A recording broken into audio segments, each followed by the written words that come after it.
सभी पुण्य आत्माओं को मेरा नमस्कार। मैं अलका आज आप सभी के समक्ष जिस जीवंत ग्रंथ का स्वाध्याय लेकर आ रही हूँ उसका नाम है हिमालय का समर्पण योग। अपने स्वाध्याय का स्टार्ट करने से पहले मैं पितामह पत्री जी को, स्वामी शिव कृपानंद जी को और समस्त गुरु मंडली को मेरा कोटि कोटि प्रणाम। तो हिमालय का समर्पण योग स्वामी शिव कृपानंद जी का एक स्वलिखित वर्णन है। तो आइए दोस्तों, इस ग्रंथ के माध्यम से हम आज स्वामी शिव कृपानंद जी की हिमालय की प्रवास यात्रा, उनकी आध्यात्मिक यात्रा और विभिन्न गुरुओं के माध्यम से कैसे उन्होंने ज्ञान प्राप्त किया, ये हम जानेंगे। आज सभी दर्शकों से मेरा अनुरोध है कि यह एपिसोड आप बुद्धिमता के स्तर पर ना लेकर एक भावनात्मक स्तर पर समझें और देखें। तो आइए दोस्तों शुरू करते हैं। स्वामी शिव कृपानंद जी एक सामान्य व्यक्ति की तरह उनका जन्म एक निम्न मध्यम वर्गीय ब्राह्मण परिवार में हुआ।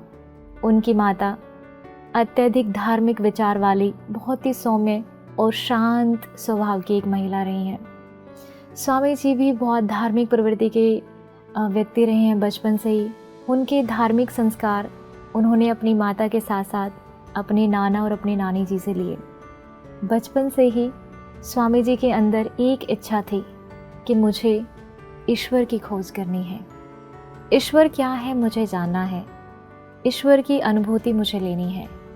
और दोस्तों, ये वो समय था, इतनी बाल्यावस्था में स्वामी जी के अंदर ये विचार आना कि मुझे ईश्वर की खोज करनी है, मुझे ईश्वर की अनुभूति करनी है। ये अपने आप में एक बहुत अद्भुत अनुभव। उसके बाद में एक सामान्य व्यक्ति की तरह स्वामी जी की भी वैसे ही पढ़ाई लिखाई हुई जैसे एक सामान्य व्यक्ति की होती है। तो स्वामी जी ने अपनी ग्रेजुएशन कॉमर्स में पूरी की और चूंकि परिवार की आय बहुत निम्न थी तो इस वजह से स्वामी जी ने बहुत कम आयु में एक नौकरी प्राप्त की। अब नौकरी के सिलसिले में दोस्तों क्या रहा कि स्वामी जी ने लगभग पूरे भारत का भ्रमण किया। उस भारत भ्रमण के दौरान स्वामी जी लगभग भारत के हर एक कोने में गए और उनका विषय और रुचि सिर्फ एक चीज़ में सबसे ज़्यादा होती थी, वो था आध्यात्मिक विषय। आध्यात्मिक विषयों के बारे में जानना। और जिस भी स्थान पर वो जाते थे, जो भी दर्शनीय स्थान होता था, वहाँ पर आध्यात्मिक लोगों से आध्यात्मिक विषय के बारे में चर्चा करना। और इस सिलसिले में एक समय ऐसा आया कि स्वामी जी ध्यान में बैठ गए और जब भी वो निरंतर ध्यान करते थे तो 3 आकृतियाँ उनको बार बार दिखाई देती थी। वो 3 आकृतियाँ हैं दोस्तों। पहला, पशुपतिनाथ का मंदिर जो कि नेपाल में स्थित है। दूसरा, एक 6 फुट लंबे तपस्वी मुनि जिनकी नीली आंखें हैं, गोरा वर्ण है और लंबी और सफ़ेद दाढ़ी है। तीसरा, एक टेकरी नुमा स्थान जहाँ पर महादेव जी का मंदिर है। ये 3 आकृतियाँ स्वामी जी को बार बार दिखाई दे रही थी।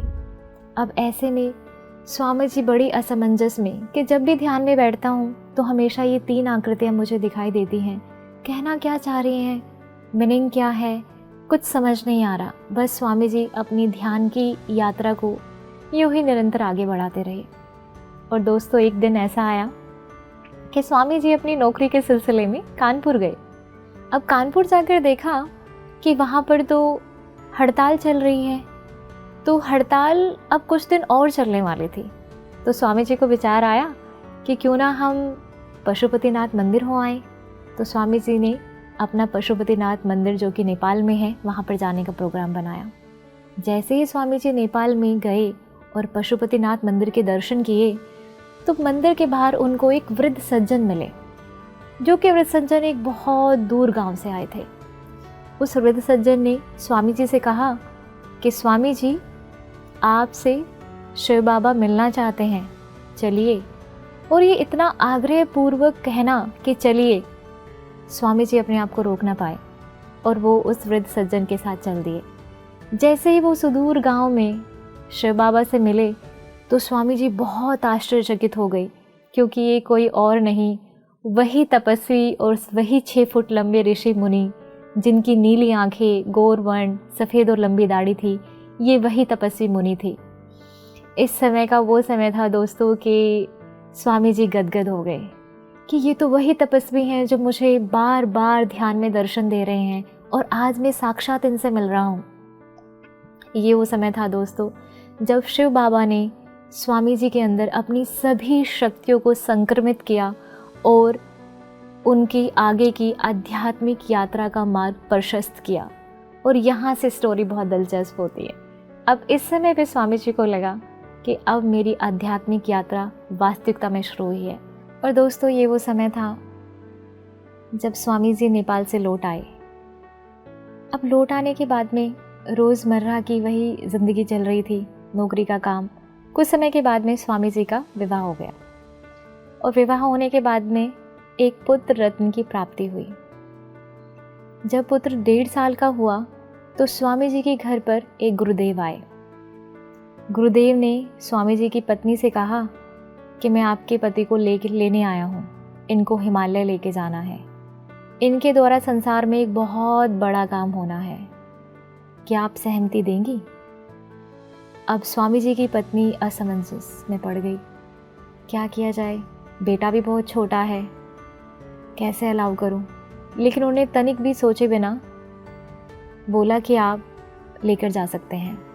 दोस्तों ये वो समय था जब स्वामी जी की हिमालय की यात्रा की शुरुआत हुई। अब स्वामी जी और गुरुदेव दोनों निकल पड़े। अब जैसे ही चल रहे थे तो चलते चलते शाम हो गई और एक पहाड़ी नुमा स्थान पर दोनों पहुँचे। पहाड़ी के पास एक नदी बह रही थी। पहाड़ी इलाका होने की वजह से नदी बहुत गहरी नहीं थी, बहता हुआ पानी था और बहुत साफ और स्वच्छ था। एक तरफ स्वामी जी बैठे हुए थे और दूसरी तरफ गुरुदेव। गुरुदेव का नाम ब्रह्मानंद गुरुदेव। ब्रह्मानंद गुरुदेव एक तरफ, उस झरने के एक तरफ, और स्वामी जी उस झरने की दूसरी तरफ बैठे हुए हैं। अब स्वामी जी बैठे इतने ज़्यादा थक चुके हैं चलते चलते कि अपने मन में बहुत सारे विचार सोच रहे हैं कि मैं इतनी दिनों से चल रहा हूँ, कहाँ जाना है पता नहीं, कितनी देर चलना है पता नहीं, क्यों चलना है पता नहीं, मंजिल क्या है पता नहीं, एक अज्ञात लक्ष्य है, बस चलता जा रहा हूँ, नहीं पता कहाँ जाना है। बस मैंने अपने आप को समर्पित कर दिया है गुरुदेव के चरणों में। अब जहाँ ये लेकर जाएंगे वही मेरी मंजिल है। लेकिन एक समय ऐसा आया कि चलते चलते, अब वो सोच ही रहे हैं ये बातें चूँकि बैठे हुए हैं, कि उनको ऐसा महसूस हुआ कि दूर दूर तक भी कोई मानव बस्ती अब नहीं है, सिर्फ एक घनघोर जंगल, वो और गुरुदेव अकेले। दूर दूर तक कोई मानव बस्ती नहीं, कोई मनुष्य नहीं, कोई पशु पक्षी नहीं, बस एक घना जंगल, घना अंधेरा और गुरुदेव और स्वामी जी।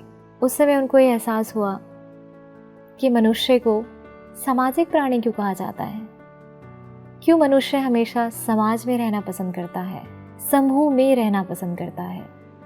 वो पहला दिन था दोस्तों जब स्वामी जी को यह आभास हुआ कि मनुष्य एक सामाजिक प्राणी है।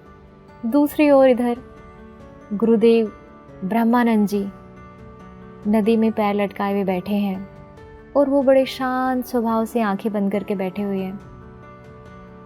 गुरुदेव वैसे कम ही बोलते थे, ऐसा स्वामी जी कह रहे हैं दोस्तों कि गुरुदेव हमेशा कम ही बोलते थे, लेकिन जब भी बोलते थे तो ऐसा लगता था जैसे आकाशवाणी हो रही है। उनकी हर एक बात ऐसी लगती थी कि जैसे जो भी वो शब्द अपने मुंह से निकाल रहे हैं सत्य प्रतीत हो रहा है। गुरुदेव ब्रह्मानंद जी ने अचानक से आंखें खोली और स्वामी जी को कहा, जानता है एक दिन ऐसा आने वाला है कि लाखों लोग तेरे दर्शन के लिए तरसेंगे, तुझसे मिलने के लिए लंबी लंबी कतारें लगेंगी, लोगों की तुम्हारे ऊपर एक दृष्टि पड़ जाए ऐसा लोग चाहेंगे, लाखों की तादाद में लोग तुमसे मिलने के लिए तरसेंगे।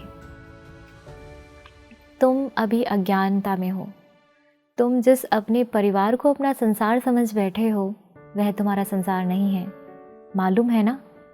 देखना मैं तुम्हें तुम्हारे संसार से मिलवाऊंगा, तुम्हारे असली संसार से मिलवाऊंगा। अब इधर स्वामी जी दोस्तों सोच रहे हैं कि शायद गुरुदेव मेरे अगले जन्म की बात कर रहे हैं, क्योंकि जिस स्थान पर हम हिमालय की ओर चले जा रहे हैं वो तो इतना निर्जन स्थान है कि वहाँ पर तो एक कुत्ता भी दिखाई नहीं दे रहा है। स्वामी गुरुजी किन लाखों लोगों के बारे में बात कर रहे हैं? मेरे अगले जन्म के बारे में ही बात कर रहे होंगे शायद से। तो फिर भी स्वामी जी ने बहुत हिचकिचाते हुए गुरुदेव से पूछ ही लिया कि गुरुदेव, हम जिस सुनसान रास्ते पर जा रहे हैं, इस घने जंगल में मैं और आप, कुछ थोड़े बहुत पशु पक्षी, इसके अलावा तो यहाँ पर एक कुत्ता भी नज़र नहीं आ रहा है। आप किन लाखों लोगों की बात कर रहे हैं? किन लाखों लोगों से मुझे मिलवाने वाले हैं? और कौन लाखों लोग मुझसे मिलने के लिए तरसेंगे? आपके अलावा और मेरे अलावा तो यहाँ पर कोई नहीं है। तो इस पे गुरुदेव जी थोड़ा मुस्कुराए। गुरुदेव ने बोला कि अभी तुम्हें ये सच प्रतीत नहीं हो रहा है, इस परिस्थिति के अनुसार तुम्हें सच प्रतीत नहीं हो रहा है, लेकिन कल यही सच होने वाला है। मेरे पास ये ज्ञान है कि मैं अंतर्दृष्टि से भविष्य देख सकता हूँ, तुम नहीं देख सकते। तुम्हारे और मेरे बीच समय का अंतराल है, और जब यह समय का अंतराल मिट जाएगा तो उस समय सत्य के सूर्य का उदय होगा। तो दोस्तों, ये एक इतनी अद्भुत बात, अब स्वामी जी अंदर तक पूरे हिल गए कि ऐसा होने वाला है। लेकिन क्योंकि वो गुरुदेव पर पूरा विश्वास करते थे और गुरुदेव की तो प्रत्येक बात ही एक आकाशवाणी थी, तो विश्वास तो पूरा था, मगर थोड़ा अपने को लेकर उतना विश्वास नहीं हो रहा था कि मैं तो एक साधारण सामान्य व्यक्ति, ये कैसे संभव होगा। और दोस्तों, फिर सिलसिला यहाँ से शुरू होता है। अब एक टाइम आता है कि शाम हो चुकी होती है और 5 दिन हो रहे होते हैं चलते चलते गुरुदेव और स्वामी जी को। फिर 5वां दिन शाम के समय गुरुदेव और स्वामी जी फाइनली एक गुफा के पास पहुंचते हैं। वो गुफा है ब्रह्मानंद गुरुदेव जी की। अब स्वामी जी बड़े खुश कि चलो इतने लंबे समय से हम लोग चल रहे हैं, इतनी लंबी यात्रा कर रहे हैं, फाइनली अब वो स्थान आया कि हम गुरुदेव जी की गुफा के पास पहुंचे।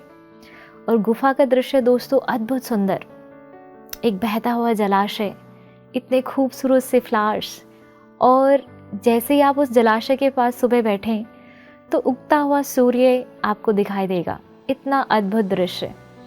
गुरुदेव कुछ कंद, मूल, फल लेकर के आते और जो भी गुरुदेव स्वामी जी को खाने के लिए देते, स्वामी जी उसे खा लेते। अब एक दिन ऐसा हुआ कि गुरुदेव ने स्वामी जी को कहा कि आपको इस प्रकृति के साथ जुड़ना है, इस प्रकृति के रहस्य को जानना है। तो 8 से लेकर 10 दिन तक गुरुदेव ने स्वामी जी को प्रकृति से जुड़ने के अभ्यास के लिए प्रेरित किया।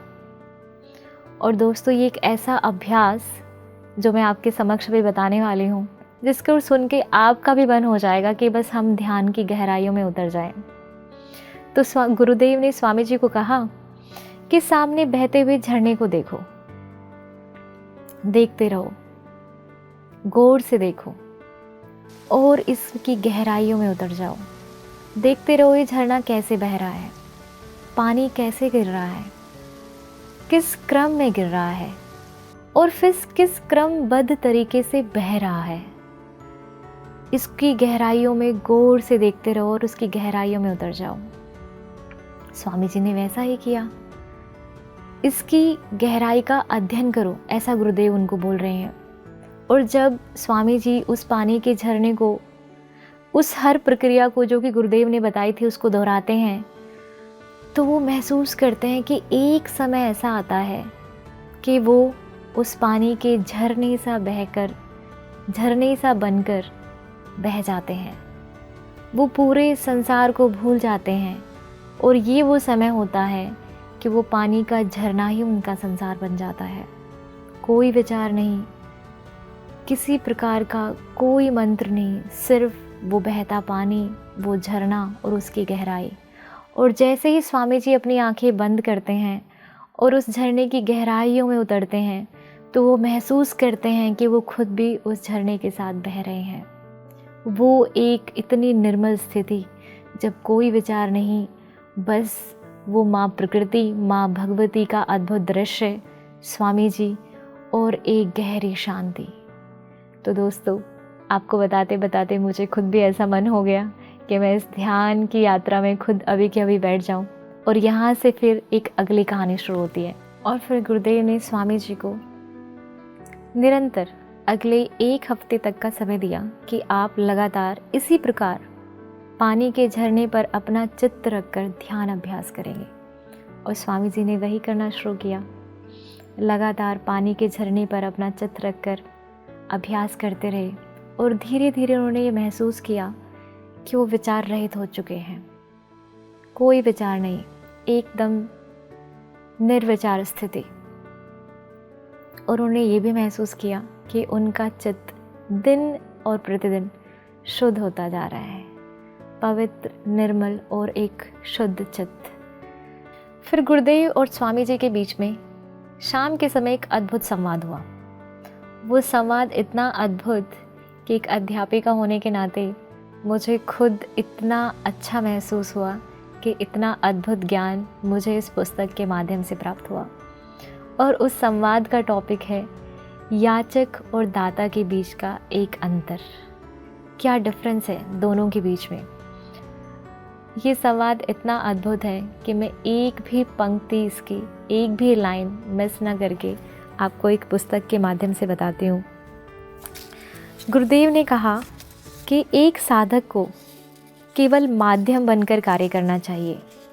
परमात्मा से जो भी ज्ञान मिला है वह ज्ञान संपूर्ण क्षमता से ग्रहण करना चाहिए, क्योंकि संपूर्ण क्षमता के साथ ग्रहण किया गया ज्ञान ही औरों में बांटा जा सकता है। या फिर यूँ कहें कि जो ज्ञान संपूर्णता के साथ ग्रहण किया जाता है वो औरों में बांट देना चाहिए, क्योंकि जो कुछ ज्ञान मिला है वह सदैव बांटने के लिए ही होता है। ज्ञान बांटने के लिए ही ग्रहण करने की सार्थकता है। ज्ञान बांटने के कारण हमारा चित्त सदैव दूसरों को देने के लिए और अग्रसर होता है। हम सदैव दाता रहते हैं, याचक नहीं। और यही फ़र्क है दाता और याचक के बीच में। बांटना ही सही अर्थ में एक साधक का जीवन है। जो बांट रहा है वही सही अर्थ में जुड़ा है, और जो जुड़ा है वही सही अर्थ में जीवित है। तो दोस्तों, ये इतना अद्भुत संवाद एक याचक और दाता के बीच में कि एक साधक को हमेशा दाता होना चाहिए। जो भी आप सीख रहे हैं, जो भी आप निस्वार्थ भाव से परमात्मा आपको खजाना दे रहा है, वो खजाना आपको उसी निर्मल स्थिति के साथ में दूसरों के साथ में बांटना चाहिए, तभी आपके ज्ञान की सार्थकता है। और ये सिलसिला दोस्तों इसी प्रकार चलता है। फिर अगले दिन की फिर से सुबह होती है। क्योंकि अभी स्वामी जी अपने गुरुदेव से जो भी अद्भुत ज्ञान उनको मिल रहा है उसको सीख रहे हैं। वो पल पल अपने गुरु के सानिध्य में जो भी प्राप्त हो सकता है उसको सीखने के लिए अग्रसर हैं, तत्पर हैं। तो इसी सिलसिले में एक और कड़ी अभी देखते हैं। अगले दिन सुबह का समय था, बाहर पक्षियों की आवाज़ आ रही थी। तो स्वामी जी की नींद खुल गई और वो गुफा से बाहर निकल के आए। तो बाहर देखा कि गुरुजी फल तोड़ने के लिए जंगल की ओर प्रस्थान कर रहे हैं। स्वामी जी भी गुरुदेव के साथ चल पड़े। तो गुरुदेव ने कहा कि क्या तुम जंगल और वन का अंतर समझते हो? क्या तुम्हें पता है जंगल और वन में क्या अंतर है? स्वामी जी ने नतमस्तक होकर कहा, नहीं गुरुदेव, आप ही समझा दीजिए। तो गुरुदेव बोलते हैं कि जो जंगल है वो माँ प्रकृति का एक अद्भुत खजाना है। जंगल में जिन भी वृक्षों का निर्माण होता है वो स्वतः ही निर्माण होता है। वहाँ पर आपको रसदार फल भी मिलते हैं और कांटेदार वृक्ष भी मिलते हैं। एक अच्छे वृक्ष के साथ साथ एक खराब वृक्ष भी आपको मिलेगा। वहाँ पर सभी माँ प्रकृति की सभी वृक्षों के ऊपर एक समानता होती है, समान दृष्टि होती है। अच्छे और बुरे दोनों ही वृक्ष समान रूप से पनपते हैं, दोनों को उतना ही अवसर आगे बढ़ने का मिलता है। ऐसे ही इसी प्रकार परमात्मा भी हर एक मनुष्य को समान अवसर देता है। ये मनुष्य की अपनी बुद्धिमत्ता के ऊपर निर्भर करता है कि वो किस दिशा में बढ़ेगा, कितना बढ़ेगा और कितना उस ज्ञान को ले पाएगा। जैसे जंगल में माँ प्रकृति सभी वृक्षों पर एक समानता दिखाती है, चाहे वो खराब वृक्ष है चाहे वो अच्छा वृक्ष है, उसी प्रकार परमात्मा भी सभी मनुष्य के ऊपर एक समान प्रेम बरसाते हैं, एक समान ज्ञान बरसाते हैं। अब ये मनुष्य के ऊपर निर्भर है कि वो प्रेम और ज्ञान को किस दिशा में लेके जाए और कैसे उसको ग्रहण करे। दूसरी ओर गुरुदेव स्वामी जी को बता रहे हैं कि वन अब एक मनुष्य निर्मित स्थान है, जहाँ पे मनुष्य अपनी स्वेच्छा के अनुसार पौधों को लगाता है, अपनी स्वेच्छा के अनुसार वृक्षों को जन्म देता है। वो वृक्ष जो उसके लिए फलदायी हो, वो वृक्ष जो मनुष्य के लिए लाभदायी हो। तो वहाँ पर एक मनुष्य का स्वार्थ झलकता है। वो हमेशा स्वार्थी रूप में एक वन का निर्माण करता है, लेकिन जंगल का निर्माण माँ प्रकृति करती है। और माँ प्रकृति की एक समान और सद्भाव वाली वो सभी वृक्षों में, चाहे कांटेदार, चाहे खराब, चाहे अच्छे, वो समान रूप से बढ़ने की अवसर वाली स्थिति हमें सब जगह दिखाई देती है। और यही कारण है दोस्तों, अब गुरुदेव स्वामी जी को बता रहे हैं कि यही कारण है कि जो भी साधनारत ऋषि मुनि महर्षि होते हैं वो हमेशा जंगल में ध्यान करना पसंद करते हैं, ना कि वन में, क्योंकि जंगल माँ प्रकृति की एक अद्भुत देन है, माँ भगवती, माँ वसुंधरा की एक अद्भुत देन है। अब गुरुदेव और स्वामी जी जंगल से वापस लौट रहे हैं गुफा की ओर। जैसे ही दोनों गुफा में प्रवेश किया तो गुरुदेव ने स्वामी जी को एक गोंद दिया खाने के लिए, पत्ते पर रखकर गोंद दिया। गोंद का टेस्ट कुछ ज़्यादा अच्छा नहीं था, पर स्वामी जी ने, क्योंकि उनके गुरुदेव दे रहे थे, तो आराम से ग्रहण कर लिया। और अब फिर से एक चर्चा का सिलसिला शुरू होता है। गुरुदेव स्वामी जी को बोलते हैं कि एक मनुष्य अपनी जीवन शक्ति के सहारे अपनी चित्त पर नियंत्रण नहीं कर सकता, क्योंकि उसका चित्त जीवन शक्ति से कई गुना अधिक शक्तिशाली होता है। यही कारण है कि मनुष्य को, क्योंकि वो हमेशा अपनी जीवन शक्ति के सहारे ही जीता है, तो उसे जीवंत शक्ति और अपने समूह की शक्ति का सहारा लेना पड़ता है। लेकिन जो मनुष्य अपने चित्त को प्रबल और शुद्ध बनाता है, तो वो अपनी चित्त की शक्ति के सहारे बहुत अच्छा जीवन यापन करता है। उसके पीछे एक कारण बताया गुरुदेव ने कि क्योंकि हमें पता है कि मनुष्य की चित्त शक्ति जीवन की शक्ति से अधिक शक्तिशाली है, तो जिस भी व्यक्ति का चित्त बहुत ही शुद्ध और पवित्र होता है, उसकी प्रार्थना बहुत जल्दी स्वीकार होती है। शुद्ध चित्त वाले व्यक्ति जो भी परमात्मा से प्रार्थना करते हैं, परमात्मा उनकी प्रार्थना अवश्य स्वीकार करते हैं और पूरा करते हैं। लेकिन गुरुदेव ने एक और बात पर विशेष गौर फरमाया। वो क्या कि अब परमात्मा पर संपूर्ण विश्वास कैसे किया जाए कि आप अगर उनसे प्रार्थना कर रहे हैं तो आपकी प्रार्थना पूरी होगी ही। तो उसके लिए वो एक बहुत अच्छी एक रोमांचक किस्सा बताते हैं। वो ये कि परमात्मा पर अगर विश्वास करना है तो पहले परमात्मा को जानना बेहद ज़रूरी है, क्योंकि संपूर्ण विश्वास परमात्मा पर अगर हम कर रहे हैं तो परमात्मा है कौन, उसकी दिशा क्या है, प्रार्थना कैसे की जाए, सही प्रार्थना करने का तरीका क्या है, ये जानना बेहद आवश्यक है। जिस प्रकार अगर हमें मंजिल का पता है लेकिन रास्ता नहीं पता कि किस रास्ते से हमें होकर उस मंजिल तक जाना है, तो हमारे लिए दोस्तों चलना बहुत कठिन हो जाता है, मुश्किल हो जाता है। सिर्फ मंजिल का पता होना ही ज़रूरी नहीं है, रास्ते का पता होना बेहद आवश्यक है, ताकि उस मंजिल तक बहुत आसानी से पहुंचा जा सके। तो इसी प्रकार आप जिस प्रार्थना की बात कर रहे हैं कि परमात्मा आपकी प्रार्थना को स्वीकार करता है और पूरा करता है, उससे ज़्यादा महत्वपूर्ण ये है कि परमात्मा से प्रार्थना कैसे की जाए और परमात्मा से प्रार्थना करने का सही तरीका क्या है। तो इस पर गुरुदेव कहते हैं कि प्रार्थना जब भी आप करो जब भी कोई एक सामान्य व्यक्ति प्रार्थना करता है तो वो बस आंखें बंद करके प्रार्थना कर रहा है, लेकिन प्रार्थना करने का एक क्रमबद्ध तरीका है।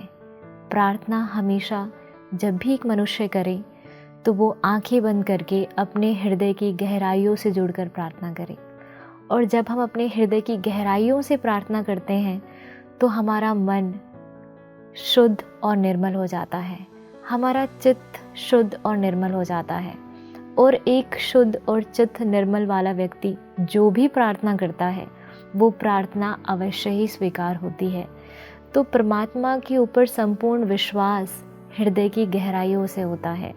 हृदय की गहराइयों से की गई प्रार्थना, एक शुद्ध और चित्त मन से की गई प्रार्थना अवश्य ही स्वीकार होती है।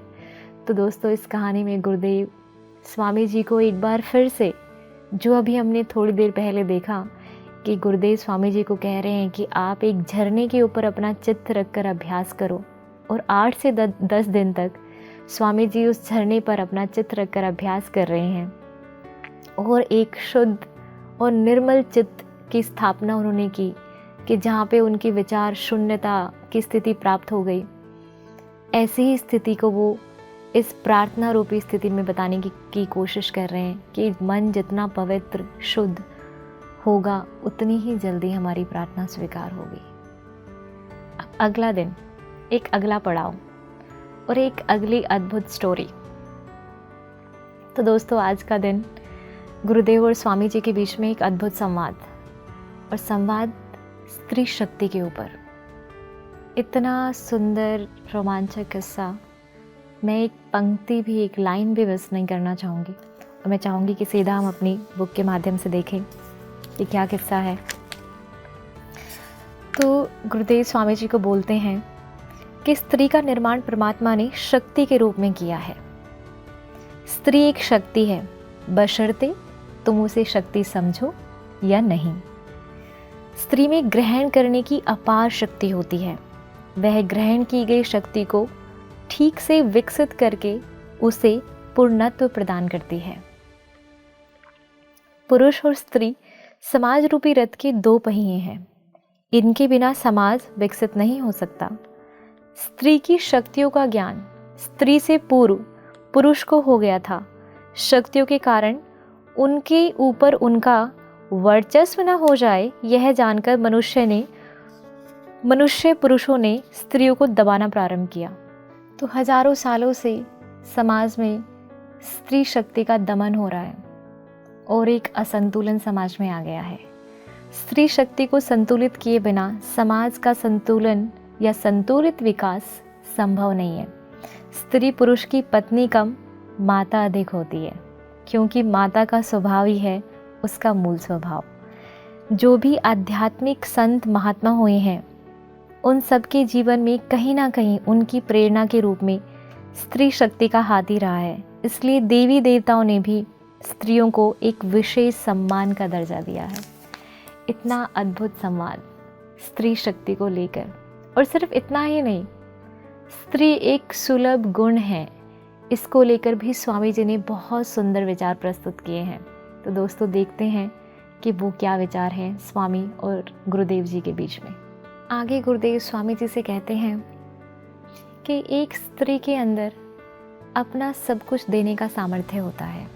सब कुछ देने का सामर्थ्य मतलब, जब एक स्त्री गर्भ से होती है तो वो अपने बालक को, अपने बच्चे को अपना सब कुछ दे देती है। उसके अंदर एक सर्वस्व वाली क्षमता होती है जो कि एक पुरुष के अंदर नहीं होती।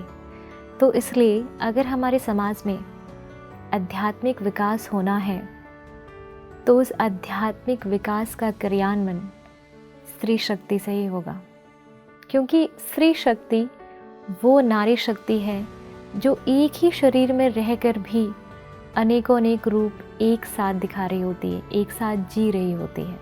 कैसे कि एक स्त्री जब गर्भ से है तो उस समय वो एक शिशु की माँ है और एक पति की पत्नी भी है और एक घर की बहू भी है। उसी समय एक पुरुष सिर्फ अपनी पत्नी का पति है, बाप नहीं। ये फ़र्क है स्त्री शक्ति में और पुरुष में।